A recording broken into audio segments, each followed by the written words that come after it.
We go from an electrifying right-handed defenseman in yesterday's episode with Zane Parekh to the complete opposite in Sam Dickinson. We'll talk about the big, mobile, but also defensively solid left-handed defenseman on today's episode of Locked On NHL Prospects. You are Locked On NHL Prospects, part of the Locked On Podcast Network. Your team every day.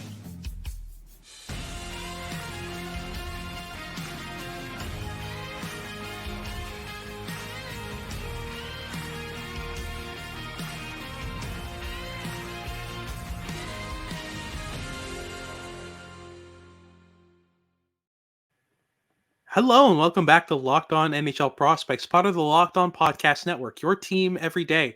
On this podcast, we break down everything prospects related for you 5 days a week, Monday to Friday.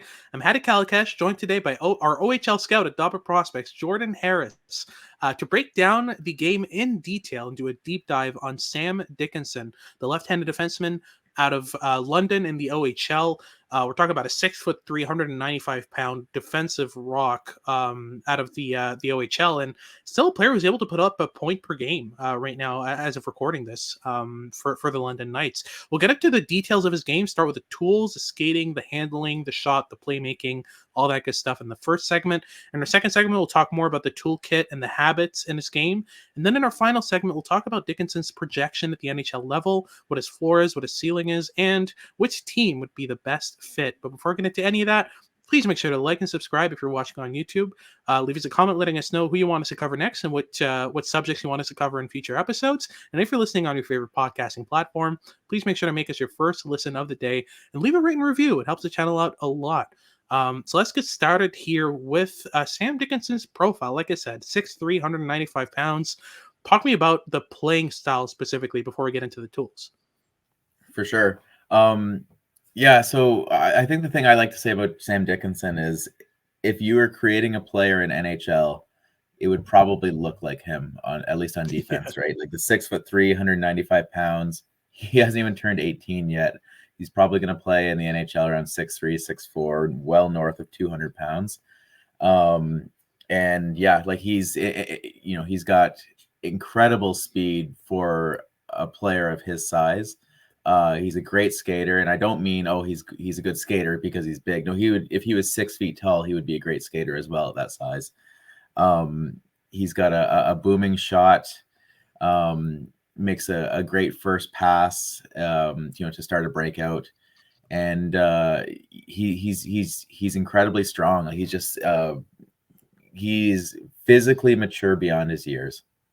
Yeah, absolutely. I mean, we're talking about a defensive rock as well. I think the tools really start with the skating. I mean, that's really Dickinson's bread and butter. It's a fluid stride, it's an effortless stride, but he also skates with power and a lot of strength behind each stride. I mean, this is a player who closes gaps extremely aggressively, and we'll get into how he uses those tools more particularly in the second segment. But to start off with the skating in isolation, the technique is great. The edge work is great. The crossover usage is great. This is a player who's comfortable skating the puck up the ice as well. He's got a decent handling touch for a player of his size as well. It's nothing overwhelming. I think that's going to be really the story of this first segment is, I mean, puck skills wise, nothing really overwhelming, but decent enough in enough areas that he still kind of projects. I don't think there's anything in his puck skills that he needs to work on absolutely to make the NHL, right? No, yeah, I think he's good there. Like, yeah, you can always improve anywhere, right? But I don't think that he's deficient as a puck carrier, or as a guy handling the puck where you think, oh God, he needs significant improvement just to even have a shot. Like, he's good there. And like you mentioned, the skating and the power of it all. Like, I find big players often look slower than they are just because longer strides and stuff like that. Smaller players tend to look maybe a little bit faster than maybe they are. You look at that guy go and you think, oh, actually he just crossed his own blue line and now he's already in the offensive, he's already at the offensive blue line. He makes up so much ground so quickly, especially when he gets a full head of steam. Absolutely. I think his backward skating is also a major strength. This is a player who has no problem at all matching footwork off of defensive rushes. Like if he's defending the rush, you can stay safe with the idea that like if the puck goes his way, it's not getting past him. You're not getting around this kid. It's beyond just the frame and the physical tendencies and the willingness to throw the body. It's the fact that he can go from the defensive blue line to the bottom of the circle in like half a second. This kid covers so much ice with his backward skating. It's ridiculous. But we talked about the puck handling as well, being kind of an average tool. Let's talk about the passing, because I think there's enough there that he can be a good breakout player and a great breakout jump starter in the NHL, right? I mean, this is a player who, even though the reads are inconsistent and he gets a bit panicky under pressure, when he has the time and space, he can hit a 3-lane pass without a problem, right? Yeah, I would agree with that. I think when it comes to you're leading the breakout, or the other team's in midst of a change, and you're obviously gonna start advancing the puck up the ice. That first pass, like, it's crisp. It's often on target for sure. Yeah, it hits players in stride. That's going to be, starting the breakout, making that first pass is definitely going to be an area where he can really add value. I would say the in offensive zone passing, like, he can complete the passes, but the vision isn't there, and he leaves a lot of passes on the table there. So I would say, oh, because he's a good passer to break out the puck out of his own end, therefore he will be, this playmaking assist machine in the offensive zone. Those aren't necessarily the same type of. It's not a direct comparison there. So I would say he would definitely be the former versus the latter in that situation. For sure. Absolutely. I think another area in which his skating his passing stands out is he tends to make, I mean, in the midst of a board battle where he's digging for the puck, if he secures the puck under pressure with like his back to the play, facing the boards, he's so good at finding a small little window for the tiniest pass. But it's a pass that advances play so well and takes a player out of the situation. Like, you'll often see him with his body towards the boards, with his head down, and he's digging for the puck. He'll just kind of shovel a puck very slightly between the defender's legs, right on his teammate's stick for an easy breakout. So that's another area I think his passing really stands out. But you're right, in the offensive zone, it's a different game. I feel like Dickinson somehow passes better with his back to the play than when facing it sometimes, which is very interesting. You rarely see that. It's usually the opposite. He's but really comfortable around the boards. He's really comfortable around the boards. Yeah, for sure. That's one area of his game that really stands out. But let's talk about his shot for a bit. Just to close things off for this first segment. I think he has really decent mechanics when shooting the puck from the point. And he's been playing on, I believe, the second power play in London, and he's been doing a really good job of it. I mean, this is a player who, again, is not the best passer, but if you want a guy who's just going to rifle pucks from the blue line, he's your guy. But he doesn't do it, like Cam Allen did last year. He's not a player who just shoots every chance he gets. It's not his game. He's still calculated with his usage of his shot. He's not a shot spammer. But he definitely leans more shot than pass in the offensive zone. That's for sure, right? Yeah, definitely. And what I've kind of started to see from him at times is because his shot it's a really hard shot. It's an accurate shot. Obviously, the booming point shot is he can shoot to score. Like kind of low through traffic and stuff like that. He can shoot to get a tip, but also when he's really effective, when people are kind of expecting him to shoot, that's when he kind of he'll face as though he's shooting, and then kind of as he's about to follow through, it's a little turn of the body, and it's a slap pass to the side of the net, right? He's really effective working that. Not necessarily a shot skill, but more speaking to his finishing ability. He does a really good job getting up into the play to kind of sneak down from the blue line and give his teammates an option to pass to, cross crease. And there's been countless times where he's been streaking in down from the blue line, and he's able to tap the puck in. Just a nice heady play to kind of see what's available, and hey, don't forget about me, because I can still score, and I'm not afraid to take it. Absolutely. That's a part of his game that I really like. But coming up on this second segment, we'll be talking about the toolkit and the habits this time, kind of discussing a bit more of how the tools interact and what habits in Dickinson's game are brought out by these tools. Right after these messages from our sponsors here at Locked On NHL Prospects. Here at Locked On, we're driven by the search for better, but when it comes to hiring, the best way to search for a candidate isn't to search at all. You don't need to search, you can match with Indeed. Indeed is a great place to hire and match with potential employees for your company. With over 350 million global monthly visitors, according to Indeed data, and a matching engine that helps you find quality candidates fast.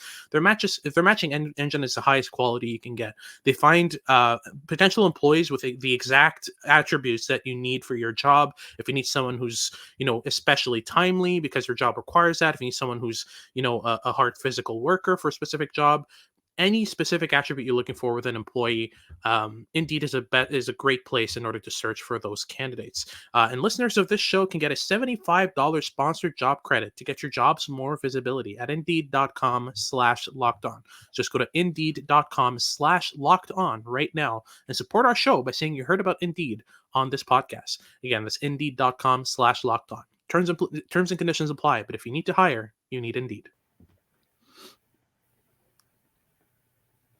Alrighty, so moving on to our second segment, we'll talk to you about the toolkit with Dickinson and also the habits in his game. I think this is really where Dickinson's defensive game shines because a player with stick work this good and skating this good, there's the combination of the two is unique in this draft. I don't think anyone, even Anton Salayev, has that combination down pat like Dickinson does, right?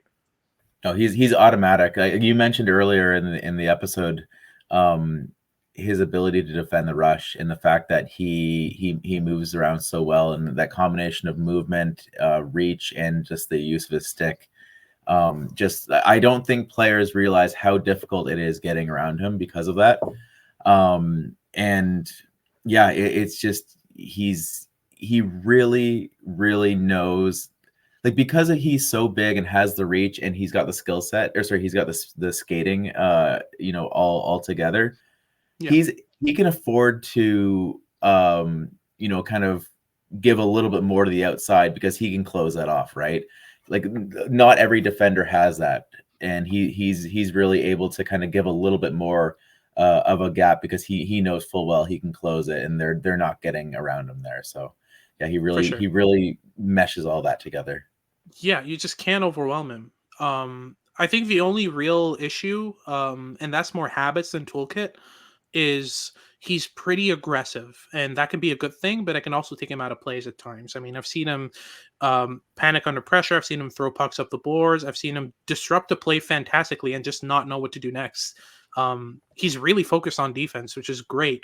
Having a player with this level of maturity, understanding of the game, his leadership abilities, and just the raw physical tools that he has, they're all great. But sometimes he makes a fantastic play, gets the puck, and it's just like, what do I do next? And I want to see a bit more development on that side of his game. I think that'll come with time and with reps. But overall, I just, this is a part of his game that it's one of the things that I feel prevents him from having true top pair upside. Although, if he can iron that out, then it's a full realistic projection for Dickinson. He's got a fantastic array of tools, and the way those tools interact, especially defensively, is great. But where you see the deficiency between, well, the gap between his tools and his habits and his decisions is really once he gets the puck, right? Because he'll transition a puck well offensively when he's got a lane, when he's got time to figure out what his next play is. But the thing with the OHL is that lanes stay open for longer. You get more time on the puck to make your decisions. Once you get to the NHL, it's split second decision after split second decision. That's what the whole NHL is. So my question is, do you think that Dickinson will have will kind of hit a wall offensively once he gets to the NHL, and can he overcome it? Yeah, I think yes to both of those questions. To the extent that he overcomes it will remain to be seen, I guess.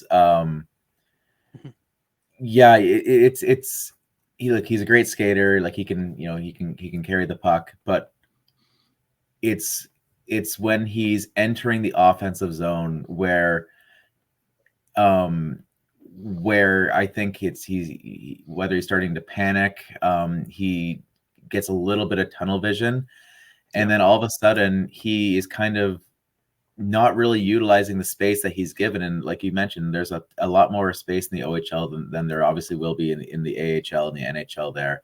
And you often see times, at least earlier in the season, where he transports the puck up the ice in transition really, really well, and then he gets the offensive blue line, and instead of working in a bit of a delay game to maybe a player who's just coming on the ice after a change to support him, well, he just goes right through, and then all of a sudden he's skated into two defenders in a center, and at that point, that advantage that he created by bringing the puck up the ice is completely negated. So I find that he skates fast, but when he's got the puck, the thinking is a little slow, and then it ends up leading to him kind of negating any type of real chance to really start something. And that because of that, you're going to miss the opportunities to feed a pass to a forward who's streaking down the wing so they can ultimately take a shot. So that's where the offense will probably not be there in the NHL.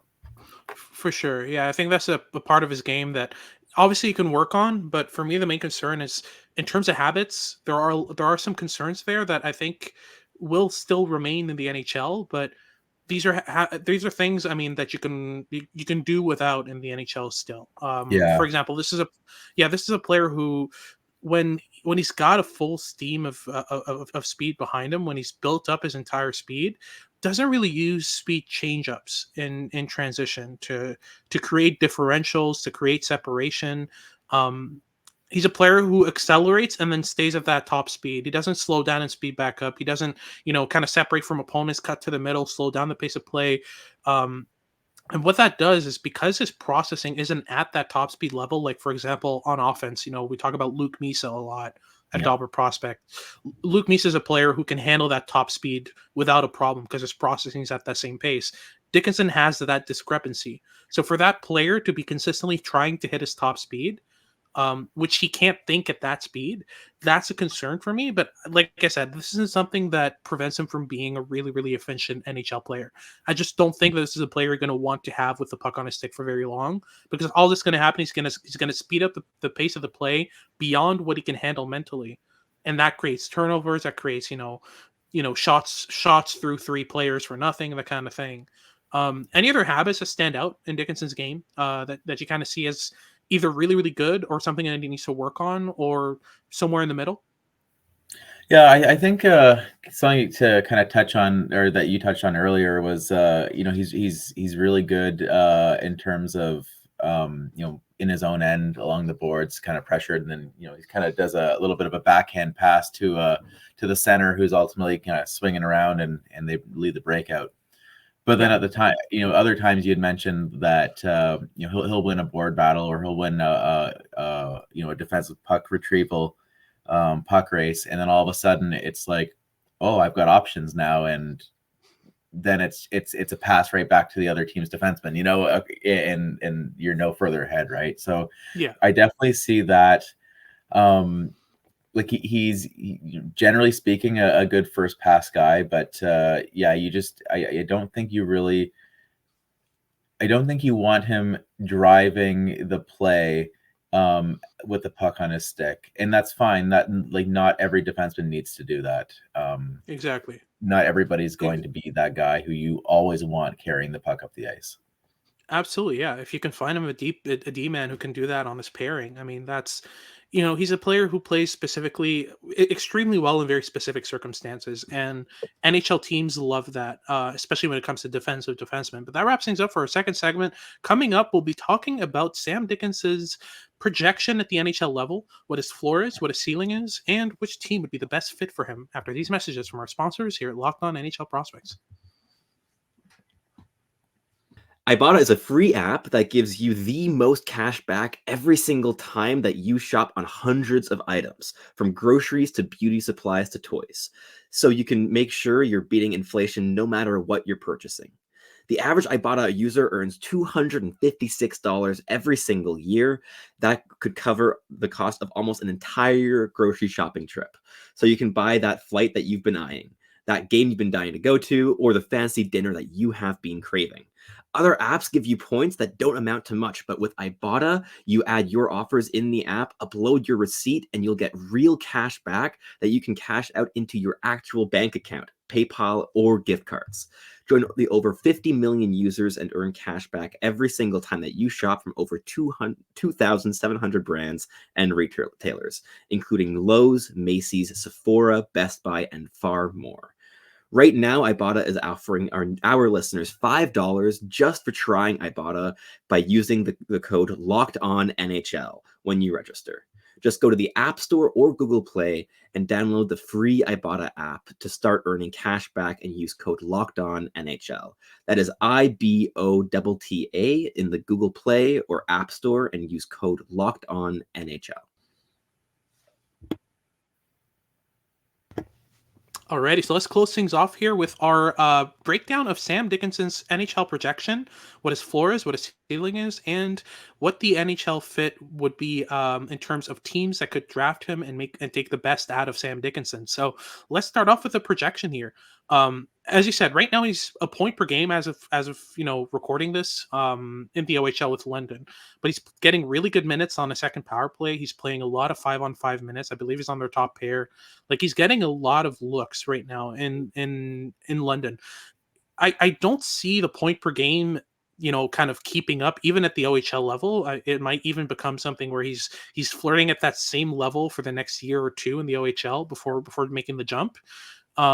What do you see the offensive ceiling being in the NHL? Like, I'm thinking 40 points, 45 at most, right? Does that make sense? Yeah, that's kind of where I am as well. Like, I see a guy who can play on the power play, like it's like a second power play. Not necessarily, commanding the play up top. I think if he's the defenseman on your power play, you're probably doing something like what Tampa does, where kind of Kucherov runs it on the flank, right?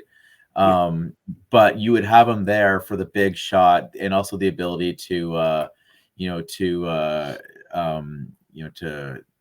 hit players down low with a pass, but not necessarily like he's not really walking the line and all of a sudden trying to do a lot of deception to then fire a cross ice pass the other way. That's not really his game. But yeah, I see him as a guy who could potentially be on the second power play. He will get points. He will get goals because of his shot is good. He'll definitely get points by way of being able to lead the breakout. Hit players who are kind of in stride, hit them up there, and then guys score off the rush. He's gonna play enough minutes where he's gonna get the opportunity. Like, this is a guy who's probably gonna be playing 22 minutes a night.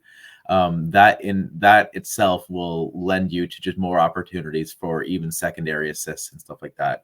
He's probably a guy who's also going to be defending a lead. Well, what happens when you're defending a lead? You're on when there's an empty net. And I'm not to say that he's only an empty netter and secondary assist kind of guy. That's not the case. But he's just going to be on the ice in situations where he can still put up points. Difficult ones and the easy ones as well. So I see a guy who's probably going to be in your 30 to 45 point range, and probably somewhere in between that. For sure. In terms of NHL comps, the one I keep circling back to is Caden Gooley. Very stylistically similar. Fantastic skaters for their size, but just overall as well. Really good backwards mobility, aggressive off the rush, violent. You can't get around them off the rush. Really good end zone stick work. Physical players down low, they win battles. And once they get the puck, it's a bit more muddy. It's a bit more erratic, right? I think the best case scenario with Dickinson would probably be a Jacob Slavin kind of style of player, but a lot needs to go right in his decision making and processing abilities for him to get to that level. Whereas Caden Gooley, I think, is a very realistic projection for Dickinson. They have very similar play styles, very similar flaws. I think if you can get a Caden Gooley out of Sam Dickinson in this draft, I think that puts him in this range. But do you see a scenario where Dickinson doesn't make the NHL? No, I don't. I actually, first off, he will be given his physical profile, being so big and being so strong and physical, and and being the great skater he is, he will get every opportunity to show. We in the last time I was on the show, we were talking about Zane Parekh, and we were talking about how he's bigger than a lot of these other puck moving defensemen who are like 5'9", 5'10", because Parek 6 feet, right? Those 5'9", 5'10", 5'11" guys, they can't afford any blips in their progression in their to the NHL, because they aren't awarded the same opportunities that a bigger player would be. So even if things went terribly wrong for Dickinson and it just didn't translate, he's probably going to be playing. He'll probably play 300 games, just because everybody will see that size profile and that athlete and think, I can get that out of him. And honestly, he's so safe as a player that I think like he's probably a sure bet for a middle pairing, and then obviously if the offense and the processing kind of takes another step, maybe he's a top pair. Yeah, absolutely. I have the same projection for him. I have an extremely hard time seeing him become anything less than a really, really, really good number 4. You just need the right pairing for him. You need a player who can handle the high pace, who can basically just smash, like beaver tail his stick on the ice and be like, give me the puck right now, you're gonna do something bad, and then he just gets that puck and skates it out. It would be so funny to see a Sam Dickinson Zane Parekh pairing. They're never going to end up on the same team unless something really, really good happens at the draft table, but those two are so complementary that I think that having them on a pairing would be just so enjoyable to watch, because Dickinson does a lot of what Parekh struggles at, and Parekh does a lot of the things that Dickinson struggles at. But speaking of where he could end up, we were talking before starting the show. We're trying to figure out which teams would be the best fit, and we're having a hard time for it because pretty much all the teams in this range are pretty set on left-handed defensemen, right? Yeah, definitely. There's like there's always an abundance of left-handed defensemen. That's just how it is. There are more players in the NHL who are left-handed. That being said, though, there's a lot. There is one team in particular who actually has a ton of defensemen, a lot of really good defensemen, but they don't have a player who could be your defensive rock, and that's the Anaheim Ducks. Like, they've got Olen Zellweger, who's in the mold of your Zane Parekh kind of thing. Your smaller defenseman who's just, the offensive upside is incredible with him. You've got Pavel Mintyukov, who's a great two-way player, but also high-end upside. Who's much bigger. Even Jackson Lacombe's a good puck mover as well. But they don't have that kind of true shutdown guy. And although they are kind of set on the left side, they don't have that player who could really hold down the fort and really free up a guy like Mintyukov or Zellweger if they were to play on the right side. So I think the Ducks are a good fit. Yeah, absolutely. I think the other interesting thing is, like you said, he's not Anaheim's set on lefty. They've got a lot of options there, but I think that if you can move, for example, Zellweger to his right, or I think playing behind Mintyukov and beside Zellweger in the lineup would be just a fantastic position for Dickinson, because he's playing next to a guy who's constantly accelerating the place of play, who's constantly going to handle the transition play and leave Dickinson in more of a safe role. And he's playing behind a guy like Pavel Mintyukov, who's going to be handling a lot of the top power play minutes, a lot of the top minutes overall, where he's tasked with doing a lot of the offensive work. And Dickinson can be a true number 3, which I think is the median projection for Dickinson, is being a bona fide, really, really good number 3 defenseman. We were also talking about the Ottawa Senators, but a lot needs to kind of fall into place for that to happen, I think. We were also talking about before the show about the Jacob Chychrun situation and how they're going to struggle to pay him after this season. If Jacob Chychrun gets moved at the draft table, or God forbid at the NHL trade deadline, I could see this be a good fit. I think he can slot into that Chychrun role and play next to an Artyom Zub or a Thomas Chabot or a Jake Sanderson and do a really, really good job. But again, we're talking about another team that's really set on left-handed Ds.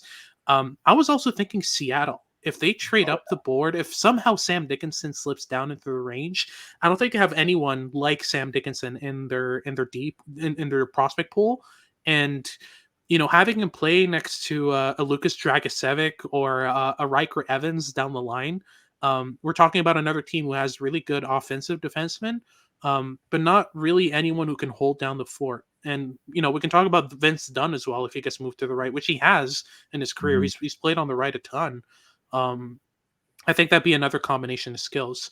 But what do you think about Columbus? What do you think of them as a potential fit for Dickinson? Yeah, definitely. Well, Columbus, they have a lot of prospects, but they've got their Denton Matejchuk, who's kind of your Olin Zellweger type, if we're kind of making that comparison. You've got your David Juracek, who's kind of good two ways, maybe a little bit more offensively tilted. Mhm.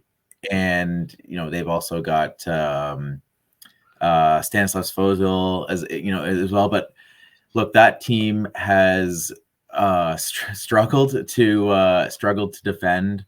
They made a bunch of moves in the last year and a half, bringing in Ivan Provorov, bringing in Damon Severson. They ultimately need somebody who can come in and log a bunch of minutes and free up the guys who they've used other high picks on to produce. He won't need to be the guy who's who they're depending on putting up 55 points. Like, he doesn't need to be that player. Also, I look at the forwards they have on that team, man. Like, you've got a lot of players who aren't the best defensive forwards. You've got Gaudreau, Ken Johnson, Yegor Chinnikov. You've got Patrick Laine. They need help. They really need help. With those guys. So bringing in a defensive rock like Dickinson would be huge for them. Oh, for sure. And I think just a pairing of Dickinson and Juracek will just be terrifying for every single forward barreling down Well, off the rush. think about It's the just, defensemen who have to block those shots. oh my goodness, that's terrifying as well. I think on both sides of the ice, you're just making life really difficult for your opponents if you pair those together. Those are the fits we see. But that wraps it up for today's show. Thank you very much for tuning in. If you're watching on YouTube, make sure to like and subscribe. Leave us a comment letting us know who you want us to cover next. And if you're listening on your favorite podcasting platform, please leave us a rating review. It helps the channel out a lot. And make sure to make us your first listen of the day. For your second listen of the day, make sure to check out Locked On Sports Today. They got all your news and updates about what's going on around sports. And make sure to tune in for our next show as we continue our prospects coverage for the month of February. This has been Hattie Kalikesh with Jordan Harris, our OHL scout at Dauber Prospects, and we hope you tune in next time.